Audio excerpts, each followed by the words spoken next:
All right. Hey y'all, today I have an interview with Miss Jasmine. She found my videos online and she's had her own personal experience with a John the Con. Not my Jonathan Glenn Olden, but one who probably sound like he did a little more than my John the Con, if you thought that was possible. She's probably one of 100 women and men that have contacted me stating that they have their own personal experience and they would like to talk about it. She's actually my first interview that is not associated with Jonathan Olden, but hers seemed just as interesting and juicy. So there you go, Jasmine. Introduce yourself and let's get it. All right, so yeah, I'm Jasmine. I was born and raised in the Bay Area, and I now live in lovely Austin, Texas.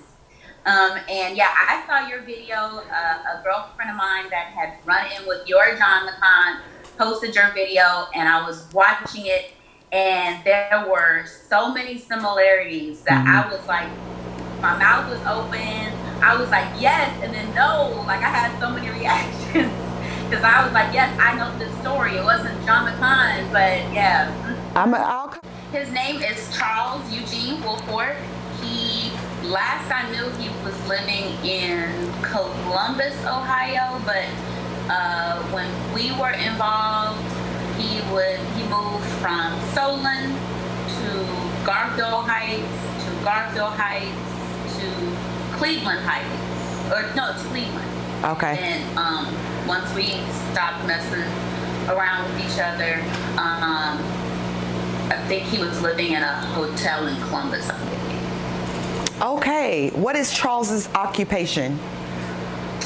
Charles is a pastor. He's a worship leader. He was working for a staffing agency. Yeah. When I went to his Instagram, he's also a musical artist, correct? Does he rap or sing for Jesus? He has a couple albums out, and he's worked with people like one of the Shears sisters, Kiki Shears' mama. Karen. Okay, one time. Sunday school in the back. Karen. Whoop, whoop. Okay. Yes, that's right. Does he have children that you know of? Yes. I won't name them. Of course not. How many are we talking about? 2,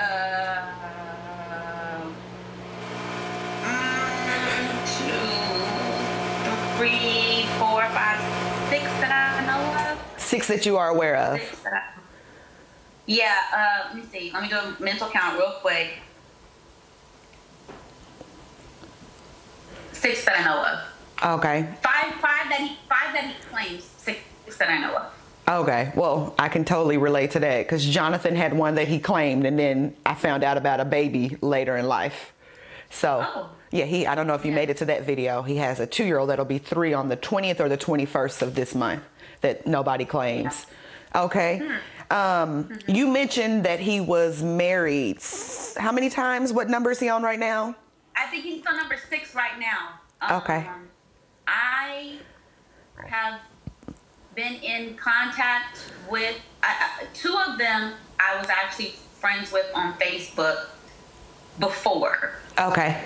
And had in-depth conversations. One tried to warn me, but you know, when you are in love, you can't nobody tell you about the man you're in love with. Absolutely not. Can't nobody tell you. Right? No. So one tried to warn me. The other one claimed that he was dating me while they were married. Oh, okay. I was under the impression that she had moved out the house and that they were already going through divorce proceedings. They were just working on child custody agreements. Okay. So I didn't find that out until later. Okay. The other one and I just became friends on Facebook because I reached out to her to just let her know that what I was doing and that I wouldn't mention names, but just so that, you know, we have some friends in common. So just in case for some reason got out, I just wanted to introduce myself to her. So I reached out to her. The one that he's with right now, I reached out to because I found out on Twitter that they were married while he and I were still involved. They had gotten married, or while y'all were together, Yeah, they had gotten married? No, they got married while he and I were still involved. So I reached out and sent her a message. Not messy. I wasn't being Patty LaBelle. I was just like, hey, sis, you probably not going to believe me, but let me let you know who you now share a name with. And was like, listed the things that I had gone through, and I was like, listen, I'm not trying to tear you down. I'm not trying to tear you down. I'm trying to save you some heartache and some pain and maybe some money. And she didn't take kindly to that at all. She responded. She put a post up dogging me, talking about I want her man. And then he put a post up talking about some trouble trying to come up from my past, but fellas, you need to get a real one like the one I have. She stopped it. God blocked it. Oh, okay. I guess God is protecting narcissists now. I didn't know. Yes.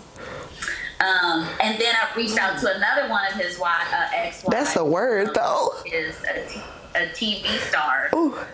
She had her own show on like TLC or HGTV, one of those. And I reached out to her and I was like, look, I'm not a fan. I'm letting you know who I am. I know who you are, blah, blah, blah, blah, blah. And I haven't heard back from her. Not surprised though, because she has a huge following and she probably has somebody that handles her social media. So. Okay. Yeah. And then there was someone else that he claims they were never married, but I'm not quite sure. So. Okay. So I'm going to ask a lot of questions because that's what I do. Were you aware of all the wives before you hopped into this relationship with him? I knew that he was married twice. Okay.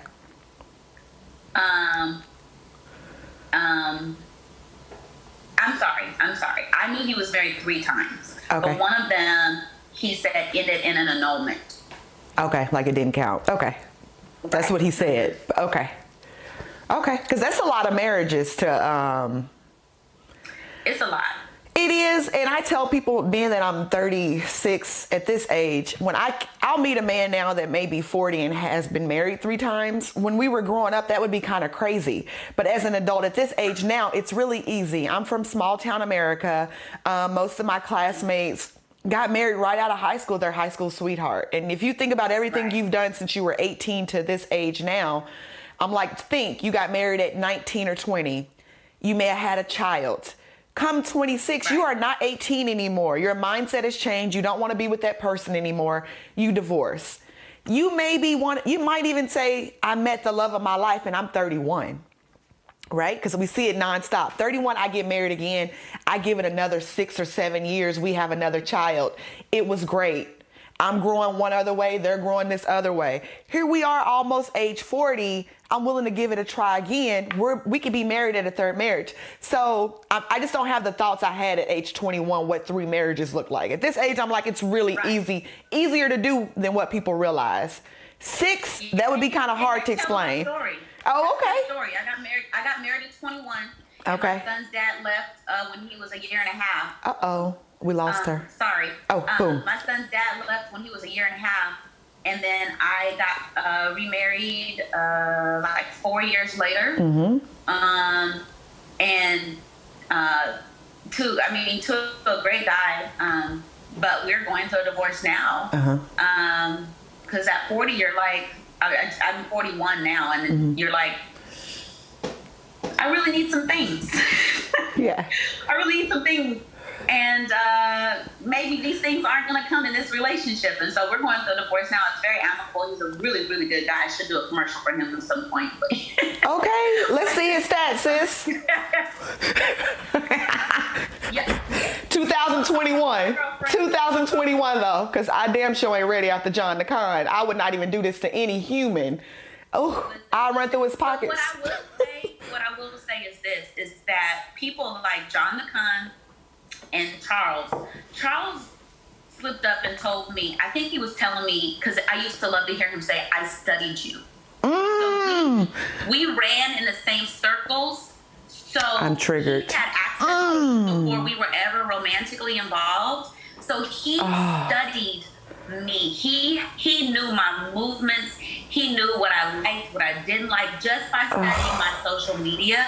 And so for me, in a place where you're looking for something that you don't currently have, to hear somebody say, I studied you, that's so romantic. That feels so good. That touches you in places that have been dry and dead for years. And then you open wide up, and that's what I did for him, is I opened wide up. Okay. I became somebody that I wasn't, who I wasn't. I went against what my core moral compass was to be with him. Okay. Whew. I feel triggered at studied, because my John the Con never said those words to me. It's just now looking back at that time and how he didn't say anything for months on social media. And then when he showed up, how everything I was into, he was now a professional at. From drinking ginger ale, that's my favorite soda, is now his favorite soda. Like literally everything that I liked or showed on social media, it was him too. He was the part of the Me Too movement, apparently. He was like, me too, I like this, I like that. So it made it, it says your internet is unstable. It went away though. But yeah, so that, I feel triggered because it's nasty. To me, it's just nasty, because I was telling her about a different situation when I was back home last week, how someone said something to me that was really nasty, and it never even crossed my mind because I don't think that way about people. Right. And even, I guess I'm gullible, naive, or whatever at age 36. I don't have those thoughts about people. So I don't think that other people are having those thoughts about me. And as much as I'm not responsible for someone's intentions, people are just nasty. Yeah. Whew. Yeah. What I've learned is that I'm not responsible for other people's intentions towards me, but I am responsible for being aware. Boom. Because I was skipping through life with my basket full of tulips, with the puppies and the rainbows, thinking that everybody loved everybody and only wanted the best for anybody. And how could another human dismantle somebody? Am I talking to myself? Where you in the closet crying on the floor, right? Like how? And I realized I have to be aware that everybody doesn't see the world like we do. This is probably why they found us. I feel like I'm talking to myself. We were just having a conversation before getting you on here. I'm like, and as I tell other people that if I was to meet you or anyone, if I'm in a room full of people, my personality, how I am, is everybody has the same level of trust. Because that's me. I love that part of meeting new people or traveling, is that I trust the only person that can mess up trust or relationship is someone else, because I am consistently me. You get the same level of respect. You get the same level of trust, no matter what you look like, where you from, who your people. That's probably why they found us, that little light inside of us that they feed on. I was gonna say, so what I'm learning, because I've been studying ever since this happened, I feel like you either learn or you win, right? You don't ever lose. You learn or you win. Right. And so in this, it was like, okay, where do I learn? Where am I going to grow? And where will I put a stake in the ground and say this will never happen again? And where can I learn to show that stake to other people so they can recognize it? And so I have been doing a lot of studying, and I realized that our optimism and our outlook on life is infectious. It's the same thing that makes us the one in the room that, like you said, people want to talk to. It's that innocence, it's that zest for life, it's that eternal optimism that's attractive. And what it is it's their negativity and their toxicity craves that, because they don't have it. They don't have it, right. They're drawn to it. They are drawn to it. Girl, in the chemical world, you find something, another chemical that you can bond to make you a stronger molecule, right? Right. So they're getting what they need from people like us. Correct. That's it. And they will suck it dry. I said that several times. I think his purpose was to destroy me. His purpose was to destroy me, and I said in my save the dates, because I sent out save the dates with a little note saying the only thing that Jonathan got from me was my free love and spirit. She's frozen. Oh, there you go. Boom. I'm like, but now, because when I wrote that, it was still very new when I sent out my save the dates. But I also understand now that he got a part of me trusting people, and I can't wait to get back to that. I don't walk in a room and think, oh man, these people, what are their intentions with me? He's here to hurt me. I'm never going to be that. But I'm slowly getting back to myself. And I'm sure others that are similar to his personality type are also attracted. So now I'm definitely conscious and woke because I know what I'm dealing with. I leveled up. Thank you, Jonathan. I leveled up. But he don't get to win where I think the world is bad and I have trust issues with everyone. That's him winning. That's a part of him. He will never get that from me. Never, never, never. Right. Yeah. So I'm glad we're on the same page, sis. We're on the same page. Woo. Yeah, yeah. And destroying that destroys the power that is my belief, because I'm a believer. In my belief, it destroys the gifts that God gave you to share with the world. So if he can silence you and immobilize you, that's one that ain't doing what they supposed to be doing. And so that's how they work. I moved away from God. I stopped praying because I was like, I'm not even who I used to be. I'm this other person now. And so now I'm doing that work to slowly get back to. There you go. There we go. No, you ahead of me. So I'm getting there slowly. It's phases. It literally is phases. But I recognize where I have to go and what type of work I have to do. Because he damn sure don't get to win in this situation.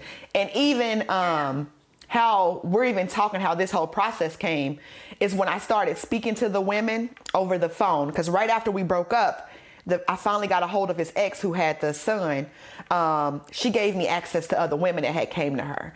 So as I'm having conversations, I'm like, I see how he got away. Instantly I knew, because, all of us you would consider successful women, beautiful children. We have what the American dream, what people would say is success. Right. And that's how he's kept y'all so silent. Y'all are embarrassed or afraid to tell the world. And that's why he's able to move. I know at this point he met me. I done blown up the whole scene. That little part, the light, he was grossly negligent in who I am as a person. He didn't invest enough. I don't know why he didn't think I was going to be grossly negligent. Like Lizzo says, and I'm not going to cuss, but like Lizzo says, I took a DNA test and I found out I'm 100%. Yes. That chick. Because I'm that chick. No, I'm that chick. Right. I'm that chick. Like, here's the thing. If I'm good with God, I don't care what anybody else thinks about me. There you go. But what I will do is I'm going to open up my mouth. And if I can prevent one woman from discounting her value, from making long-term decisions out of short-term trauma, pain, or need, desperation, then I'm good. There we go. Yeah, we don't have to line up. Because 2020.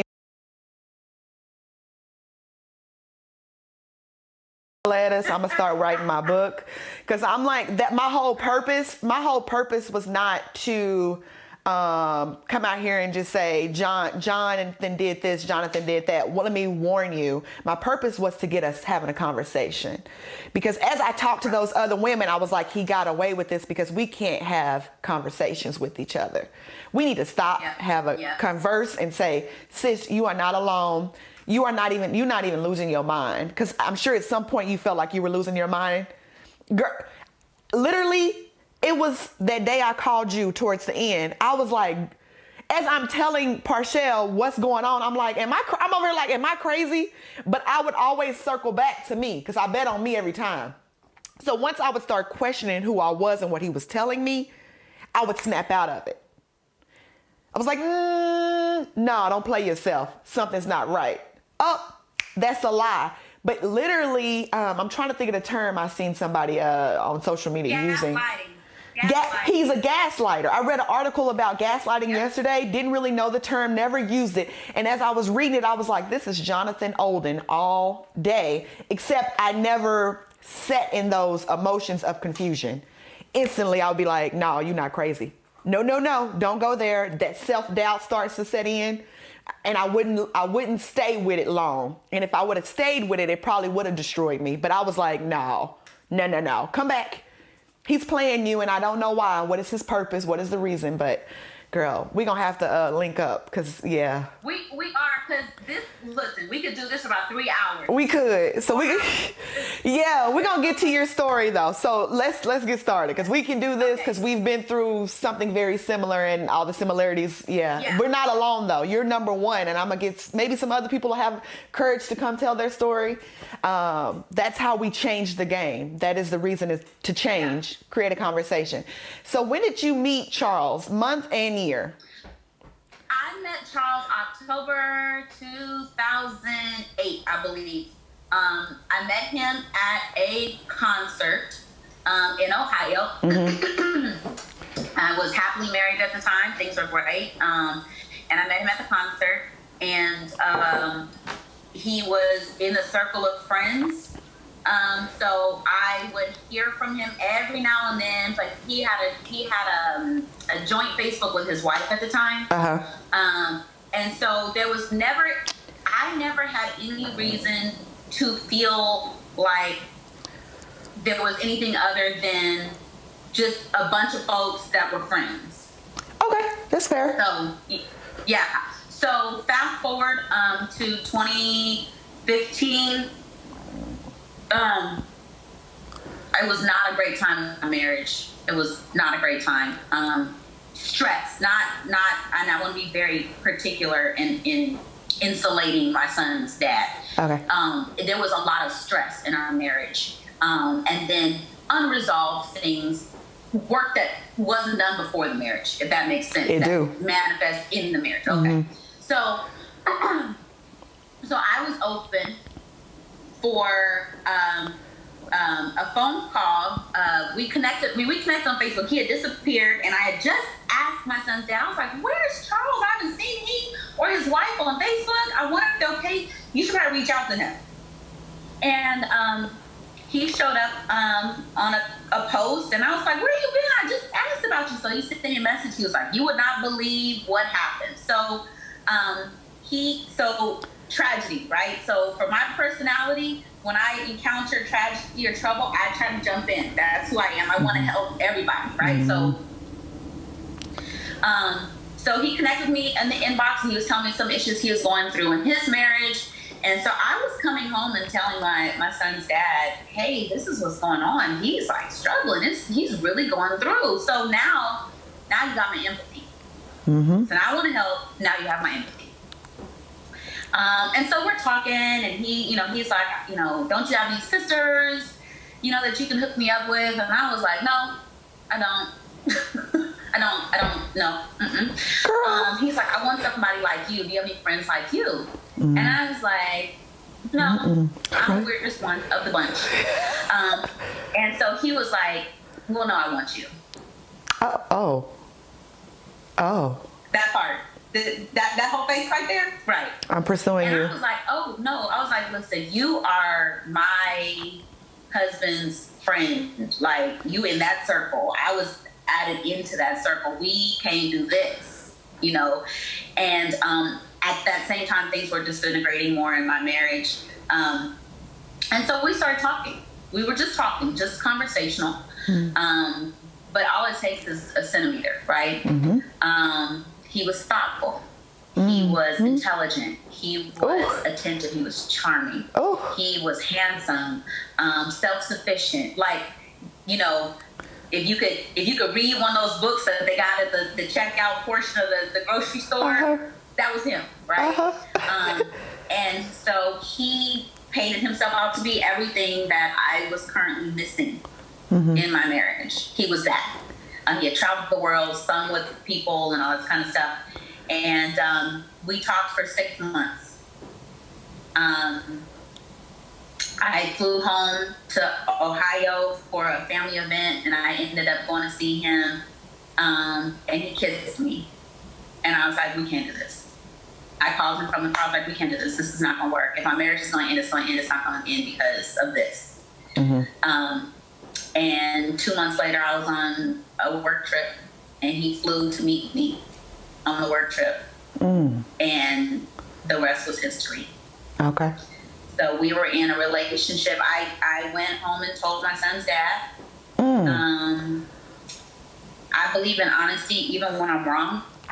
Okay. I don't like to make decisions for other people. So I wanted to let him know what was going on. He could make his own decision. We did counseling and everything, but we got closer. The guy and Charles and I got closer, and we were in a full-fledged relationship. Okay. Full-fledged relationship. He wanted to get married. We were planning to get married once my divorce was final. We were going to get married on an island. We had a joint email account.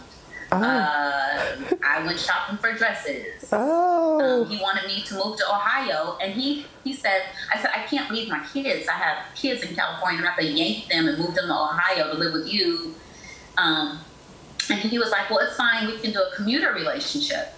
Well, thinking now, looking back, that would have been perfect for him, right? Of course. Like, I'm not home all the time. You get to have your cake and eat it too, and whoever else you was eating at the time. Which they have to have. It feeds a part of them. They have to have multiple women. It feeds, their personality. It's it's a little tank inside of their body that need women. So yes, it makes sense. Okay. Yes. Yep. So I was traveling back and forth. He came to California once, but it was usually me going there or him joining me on work travel. You ready to have your, look, it's a saying I said, you ready to have your wig blown back? I'm blow your wig Don't blow it back. I just put it on. What's this? Hold on. It's an infinity sign with a heart. Girl, do you see this? What? Did you not see my videos? How we went and got matching tattoos? Girl.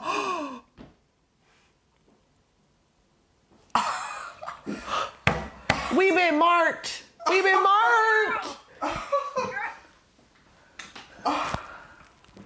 What? Hold on. So my wig is not pinned down already, sis. Why are you doing this to me? What? Oh. What? So you haven't made it through all my videos yet. No. I've seen one video. No, ma'am. You got to go start back on the YouTube. You got to, Okay. So we start dropping them off on Facebook. I think we over my first one, the first number one, if you look through my Facebook, 22,000 views. So we dropped 7 before we went to YouTube because the videos got too long for Facebook. It would take too long to upload. So we easily at 35,000 views on all the videos. And we still got question and answers that we haven't dumped because I was in such a sad place last month, but I'm back. This is a part of the grieving. You've been there before. So I'm good some days. I'm really strong the other days. I'm a crying ass mess because I'm sad sometimes. So I'm in the process. Yeah. It's stages. Yeah. But girl, continue on. Y'all done got tattoos. You ahead of me. Girl. I did pick this tattoo out though. I picked it out. I can't even be mad at it. I mean, because I loved it.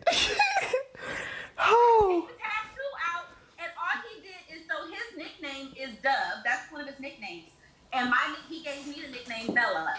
So in the heart, I don't know if you can see it, in the heart, his says Dub. Okay. His says Dub. His says Bella. Now, I don't know what story he's telling folks about who Bella is. Of course. But, yeah, I picked out the infinity symbol because I liked it. Yeah. When's your birthday? January 25th. Oh, okay. All right. Yes. Wait, so come back though. Hold on, come here, P. Come here. Wait on this. Go ahead. We all got some stories, Lovely. I just believe that things work out the way they're supposed to. I met Parshell playing basketball a couple years ago. She was new to San Diego. I've been here 5 years. She had that definitely before I got this. It's just crazy how it's all meant to be. How life just happens. All I can do is laugh. But seriously. Oh. Yes. So we have matching tattoos. Um, so for my 40th birthday, he flew me out to Vegas. We stayed at a hotel off the strip, and I woke up the next morning, and he was on the phone, and he says to me, something they held a week's worth of the hotel on my card. I don't have any more money.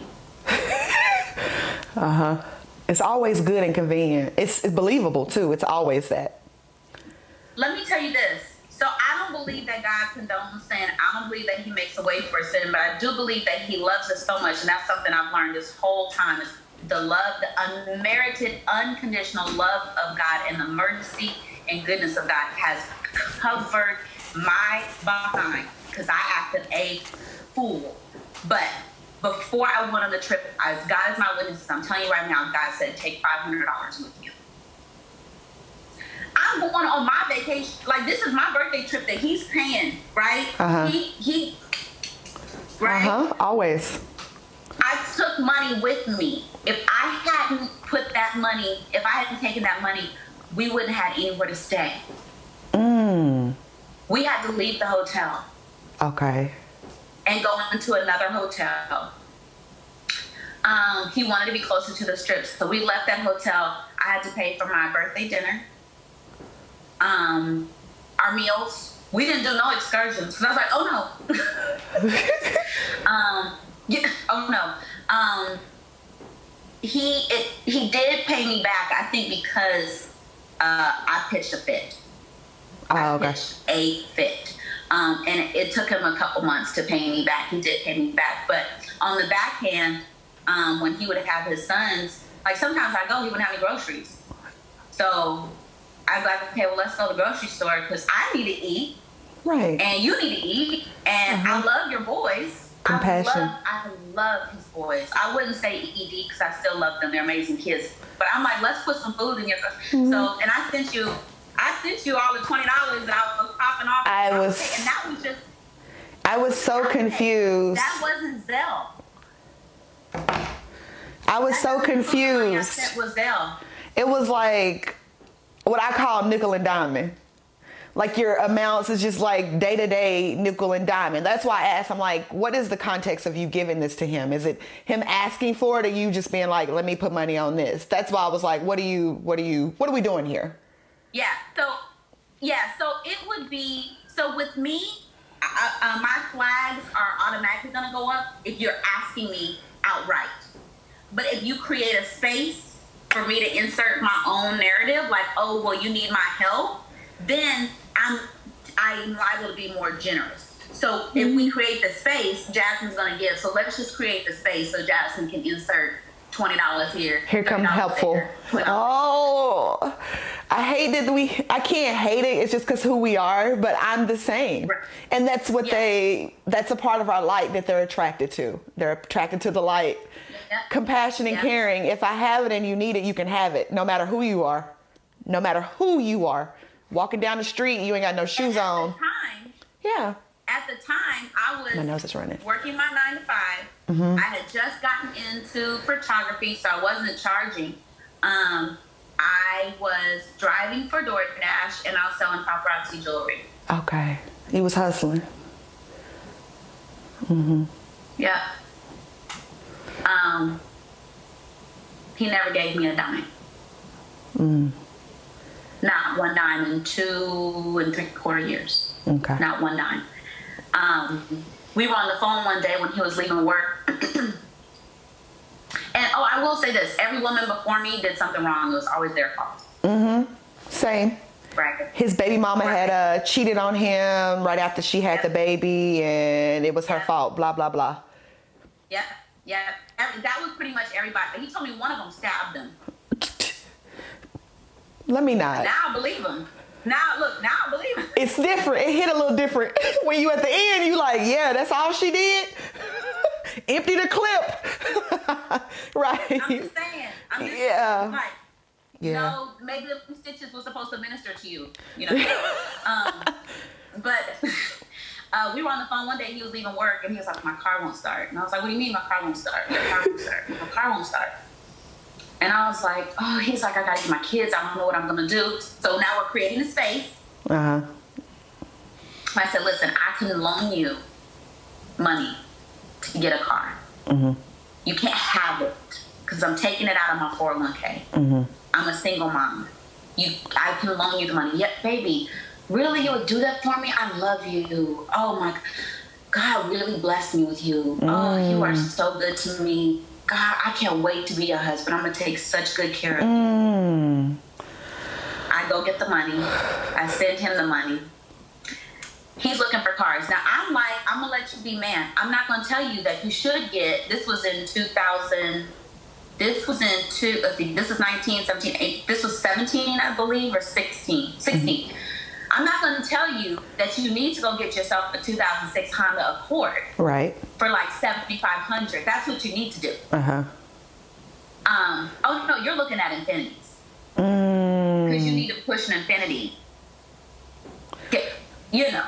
Jonathan had an Infinity and a little BMW. Come to find out it was his mama's cars. But go ahead, sis. Go off. Go off. A white Infinity is what he was driving me around in, love. Ours was champagne. And I say ours because he never paid me that money back. So. How much money did, somewhere in Ohio, I have a broke down Infinity. How much are we talking for the car? How much did you give him for the car? I gave him $10,000. This is what he did. He went and got a 2003 Infinity M35. He told me he had to get the M35 because it snowed in Cleveland and he needed all-wheel drive, and that other cars didn't have that traction unless he got a truck. So he paid, I think, like $4,500 for that car, and then he took the rest and outfitted his house.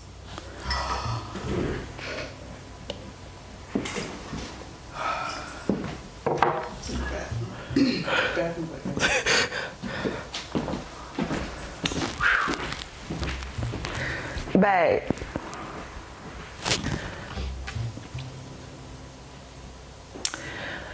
Where do we go from here?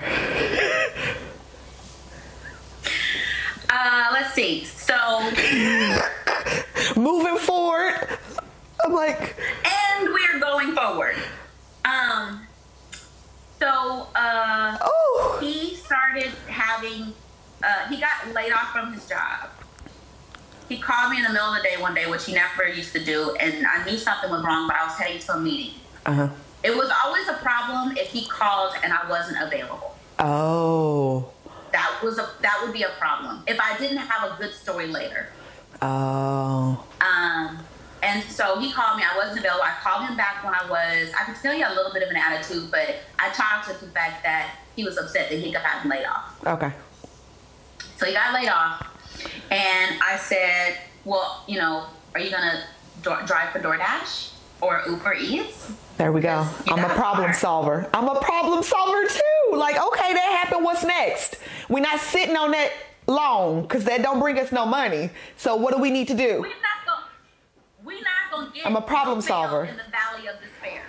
No. Okay, that's unfortunate. What's next? Game plan. Right. Yes. Sorry. It's okay. Sorry. So I was like, you gonna? And he was like, it was excuse. Oh, I need to send in my paper for my insurance. And so finally, I get the vibe he doesn't want to drive for DoorDash and Uber Eats, which kind of set my teeth on edge a little bit because I was doing it at night after my day job until like 10, 11, 12 o'clock at night. I was driving in the dark, delivering food to make some dollars. Okay, so he was too good. He was too good to do that. That's not his thing. In the Infinity. But you're not too good to take the $20 so you can feed your kids for the weekend. That I was making doing the DoorDash in my Mazda SUV. I mean, my Mazda is my Infinity. Like, I roll that puppy like it's an Infinity. So, okay. He got laid off, and he said he was applying to all these jobs, but he has a PhD. He has a master's and a PhD. I seen he said Dr. Charles something on the Instagram. Yes, ma'am. Yes, ma'am. He's a doctor, and he will let you know that. Mm-hmm. Yes. He posts a lot of selfies too, like my John the Con. Yes. Yes. Anytime a man has a bunch of selfies, I get nervous automatically. Now I'm like, oh, mm-hmm. Yeah. Yeah. No. Yeah. Mm-hmm. Yeah. Mm-hmm. Yeah. He posts a lot of selfies, a lot of interactive videos, but nobody's interacting. But okay, so I digress. So then he tells me he's gonna go to school. Well, you're not making the money while you go to school. So wait, what? He's just off work, going to school. But then something happens at the school, and he's not even in school no more. He can't get no more in loans. What? I asked several times to have the financial conversation where we spread out our credit reports and our finances. Mm-hmm. That never happened. Mm-hmm. He would tell me, but I never saw anything in paper. Mm-hmm. But then even in this time, there would be like what I would call moments of tenderness, because Tinder gets me. Like you mm-hmm. get tender with me, like you hold my face, you look me in my eye, and mm-hmm. I feel like we're connecting. Oh. You can ask me from my spleen, and I'm gonna give it to you, right? So we would get like these tender in the face moments, and I'm like, okay, we're here. He's real. Like his feelings for me are real, and he really loves me. So things were progressing, and I wasn't feeling. I was starting to feel like Boo Boo the Fool, really. Okay. I was realizing that I could not marry him. I was starting to tell him, I can't marry you while you owe me money. I can't. I just can't. Oh, I can't marry you while you owe me money, because the minute they say you may not kiss your wife, you gonna think that I'm gonna give you the year of Jubilee and I'm gonna write that debt off, and I'm not. No. So that wasn't going over well. I stopped wearing the ring he got me. He got me this ring from Pandora that he wanted me to wear as a promise ring. And I was like, promise to what? To baby back? Did you see my face when you said a promise ring? We are how old? What are we promising at this age? I know. Wait, what? At least you got a Pandora ring, girl. Mine changed colors. Because if he would have gave me a promise ring, I would have really snapped. Because what are we promising at our age? Girl, I'm gonna change out your battery. Girl. Okay. Girl.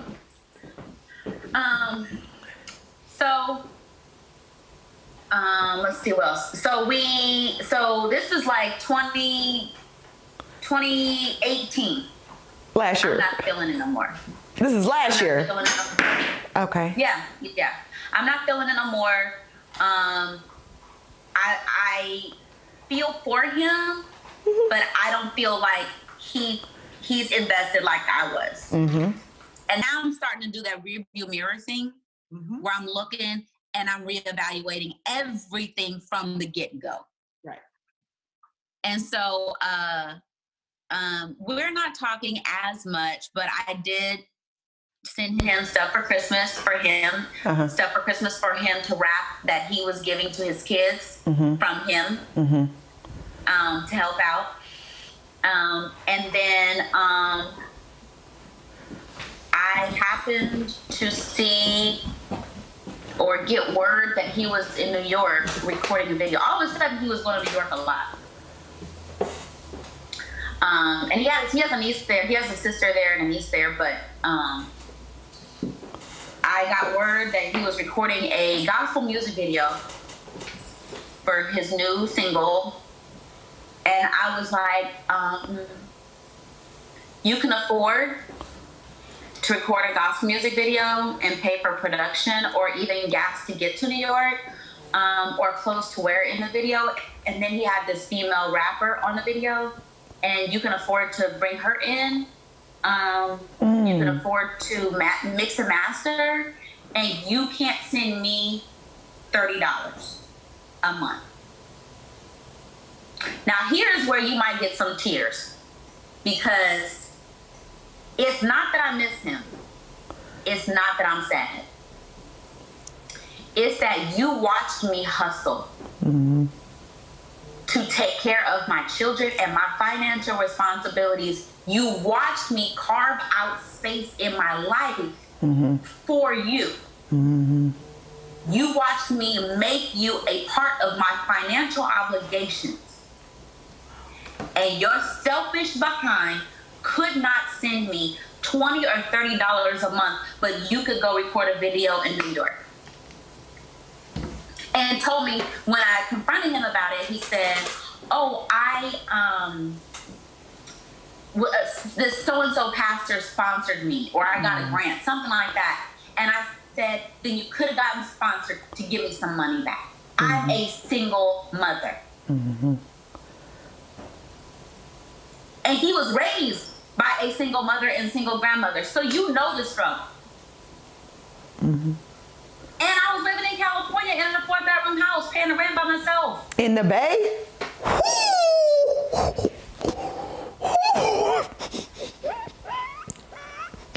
Oh, sis.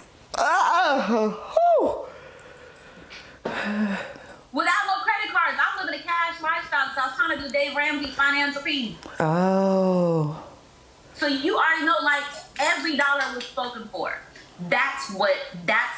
I would say that's what hurt my heart, but that's also what shook me the heck up. Because I looked and I was like, what are you doing? Where are you? Who are you? Look in the mirror. What is going on? And we had an exchange. The next day, or I think it was a couple days later, I went for a run. I was dog sitting for a girlfriend of mine. I went for a run. And on the way back from the run, I just started crying. And I tell you, it was a God thing, because I was like, God, I don't want him in my DNA. I remember what I said. It wasn't an eloquent prayer. I was talking and walking. People probably thought I was crazy. I was like, I don't want him in my flesh. I don't want him in my tissue. I don't want him in my cells. I break every soul tie with him. I do not want him in me anymore. I'm done. I got chills on that. Whew. That's a prayer, love. That's, ooh. That thing came from so deep inside of me, because the whole time I was with him, I remember telling my son's dad, I know it now. Because I craved him. I craved his approval. I craved his time. I craved his attention. So I could understand what it was like to go, this isn't healthy, but I need to be in it. It changed my whole viewpoint on how we treat addicts. Of course. But, girl, that thing came up for me. I was walking the dog. I was crying and sweating. And I got home. I took a shower. I got up the next morning, and I have had a Twitter account, I think, for like 14 years. I never use it, ever. And something said log in on Twitter. So I logged in on Twitter, and I looked on his account, and he had a wife that he had married while he was, no, this was March because he was down at the Stellar Awards. He married her when they went down to the Stellar Awards, and she was down there as his artist. And the ring that she was wearing looks like the ring that he said he had been paying on for me when we got married. Oh man, he sounds like Jonathan. When I tell you, it was this dichotomy of relief and furious anger. When I tell you, Parshell is triggered behind the camera because she needs to tell her story too. But when I tell you, I was crying and praising the Lord at the same time, like, thank you for saving me. I'm not a church person, but I do believe in my relationship with God. I get lost on the business side of church, but that's a different conversation. But I was crying for days and weeks listening to gospel, like, thank you for saving me. Because if you know what I've been through, if I would have went through this with him, I would be in somebody's prison. Because I done done the work on me. I done done the work on me to get to this happy place. And here you go showing up. All I could do was thank the Lord. Gratitude. All I could do. Thank you. Thank you. While I'm crying. Thank you. Thank you. Thank you. I totally understand that rocking backwards and forwards scene in The Color Purple when Miss Sophia was like, Miss Sophia's back now. All loose. It was like coming back into your body. Yes. Yes. It all makes sense now. Like the old folks say, just keep living. Just keep living. Absolutely. You'll see it all. Yes, ma'am. Yes. So, I sent her a message right away. Because I was like, if she's going to go into this, she's going to go into this with her eyes open. I'm going to tell her the truth. I sent him a message and I was like, really? A whole wife?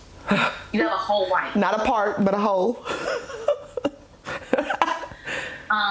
Yeah. And I said, and anybody that can do math can ascertain that you were with her. Uh-huh.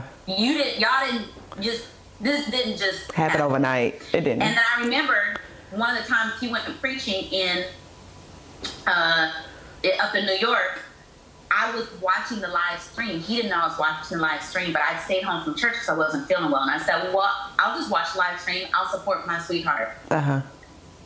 I missed the portion that he did, but the pastor got up to preach and said, we just want to thank Pastor Charles Wolf for coming and his lovely lady friend for coming with him.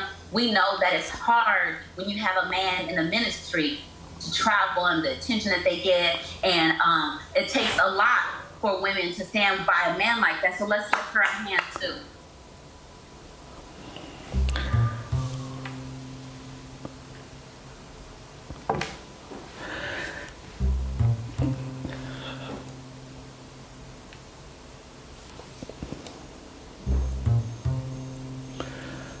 I was in the bed in California. I wasn't in New York.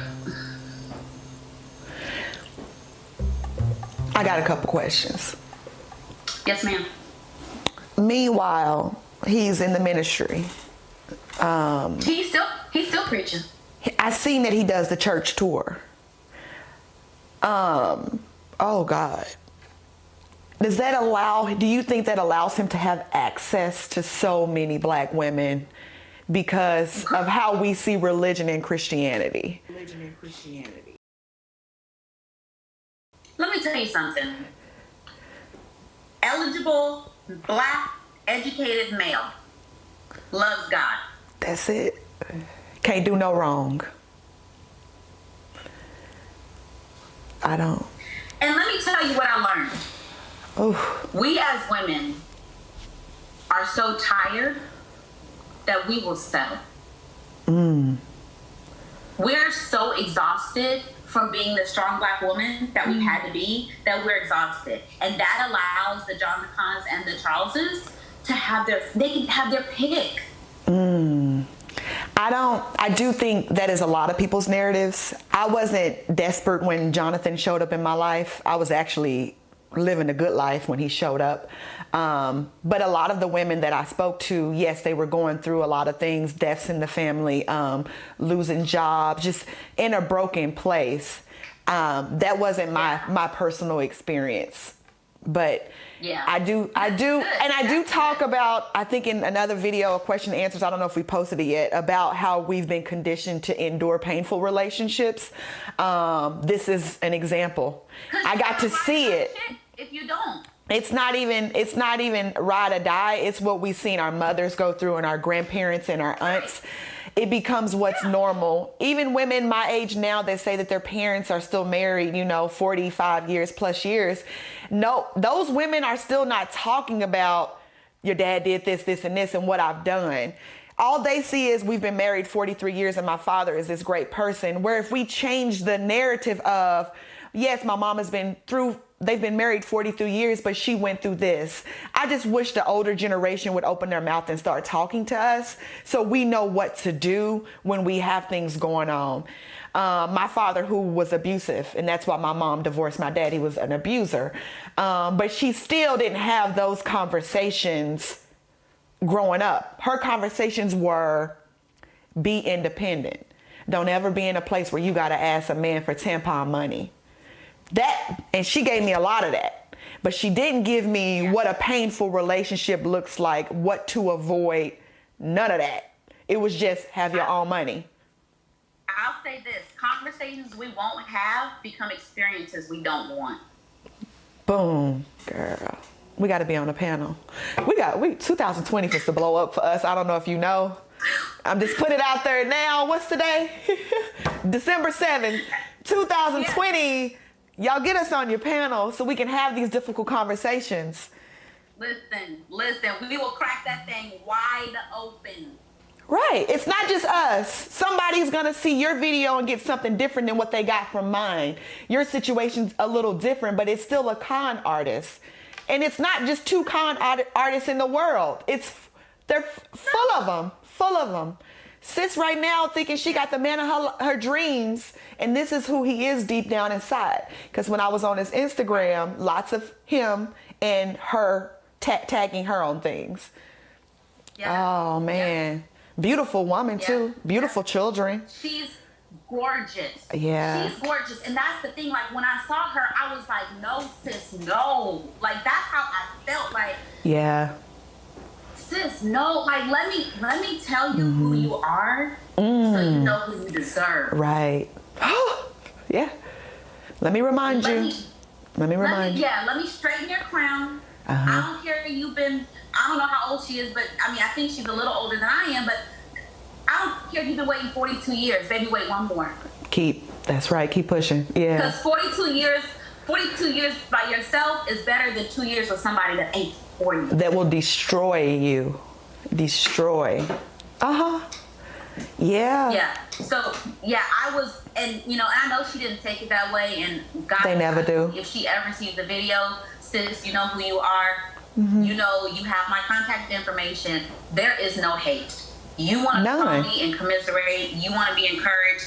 You can do that. You can reach out to me, and I got you. We can cry, snot, and then we're going to get up and handle business, and we're going to move on and live great. This is my purpose. We are not each other's competition, love. It's not. It's enough out here for all of us. But we have to change the narrative by having a conversation.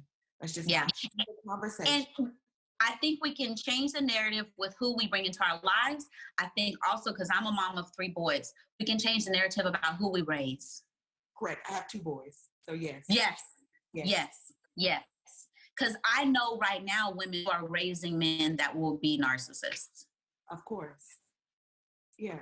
And we raise our daughters differently, though. We raise our daughters to survive. Yep. To survive. She didn't give me avoid this in a man, or, you know, besides my daddy knocking everybody's head off their shoulders. That's what I got to see. But outside of that, I didn't get other things to look towards or look for. When people say these are red flags, and I'm like, apparently I'm a blood, because I don't see red flags. I see people, I see value instantly. I'm not one who wants to do, but I'm compassionate, empathy, and they are attracted to the light. But and I will do the work to help shine you up if you are a rusty penny, right? That's right. But it's not a lot of us. I don't know a lot of us. I have a really dope circle here, and I know a lot of dope women, but this is where I'm at. So we got to spread it out. Not being each other's competition, not tearing us down. It's not a competition. And when we raise our voices, we'll raise our standards. When we raise our standards, we'll raise the playing field. There we go. This is how we start. This is how it's Yep.